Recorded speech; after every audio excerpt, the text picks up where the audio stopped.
So let's dig in now to that claim and what will happen in the courtroom Thursday. Could get us a step closer, possibly, to getting a look at that sworn affidavit in this case with tonight's Dream Team panel, criminal defense and civil rights attorney Brian Claypool. So for now, they are fighting this request to unseal that affidavit coming from the New York Times, Judicial Watch, another local outlet that have asked the magistrate in this case, let's see everything.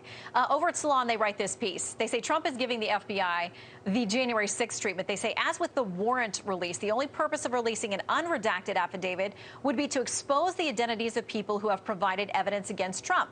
Coupled with his insistence on making public the names of any FBI agents who are investigating him or people who have testified against him, his implications of violence are undeniable. Brian, how do you answer that? And couldn't this judge say, all right, if we decide to unseal this affidavit, we can do it with redactions to protect those names? But that's quite a charge for the Salon writer to make.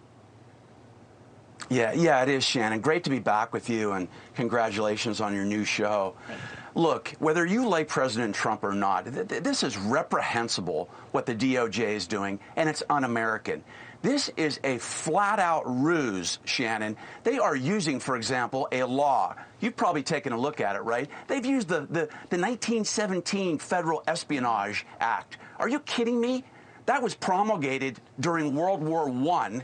2 months after the U.S. got involved in that, and the spirit of that law has absolutely zero to do with serving a search warrant on Mar-a-Lago. Let's start with that. Let's also talk to your audience about what a search warrant is. It is one of the most invasive violations of somebody's privacy, Shannon. When you have lawyers sneak into a courtroom, funnel information to a judge, he or she signs it, and then you show up in the middle of the night and you ransack somebody's house, that's a violation of your privacy unless you can fess up and show us the evidence that supports that affidavit. And this poker game playing by the DOJ, oh, we'll give you the search warrant that Trump's lawyers already saw, but we're not going to give you the affidavit. That is a bunch of garbage because of what you just said, which is they could easily redact the name of a witness, right? Let's say they're worried about the name and safety of a witness. Well, take out the name for now, but tell us who they are,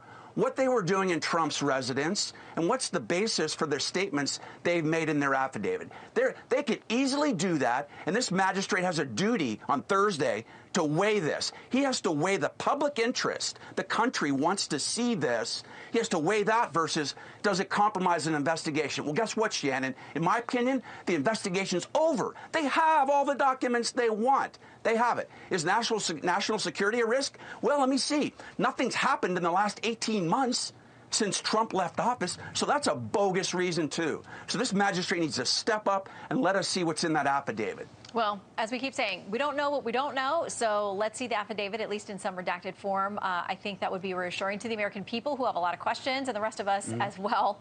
Brian and Cash, please come back, because we still got a lot to talk about in this case.